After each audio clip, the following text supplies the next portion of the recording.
ప్రజాపాలనలో ఇందిరమ్మ రాజ్యంలో ఆడబిడ్డల్ని ఆర్థికంగా నిలబెట్టాలి, ఆడబిడ్డలు ఆత్మ గౌరవంతో బ్రతకాలి,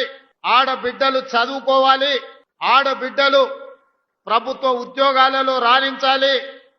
ప్రజా పరిపాలనలో వాళ్ళ పాత్ర ప్రత్యేకంగా ఉండాలి అని ఈనాడు మన ప్రభుత్వం సంఘాల సభ్యులతో పాటు ఇతర ఆడబిడ్డలందరినీ కూడా అభివృద్ధి పదం వైపు నడిపించడానికి ఎన్నో సంక్షేమ పథకాలు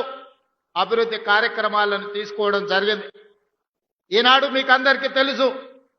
ప్రతి ఇంటికి 200 యూనిట్లు ఉచిత కరెంట్ ఇచ్చిన ఈనాడు తమ పిల్లలకు పండుగ పూట మాత్రమే సన్న బియ్యంతో వండి పెడుతున్న ఆడబిడ్డలు వాళ్ళు తిన్నా తినకపోయినా కొడుకు బిడ్డ కడుపు నింపాలి, ఆ పిల్లలు సంతోషంగా ఉండాలని పండుగకు పర్బానికో సన్న బియ్యంతో వండి పెట్టేది పరమానం.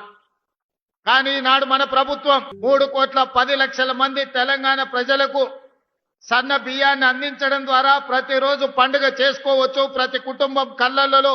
ఆనందం ఉండాలి,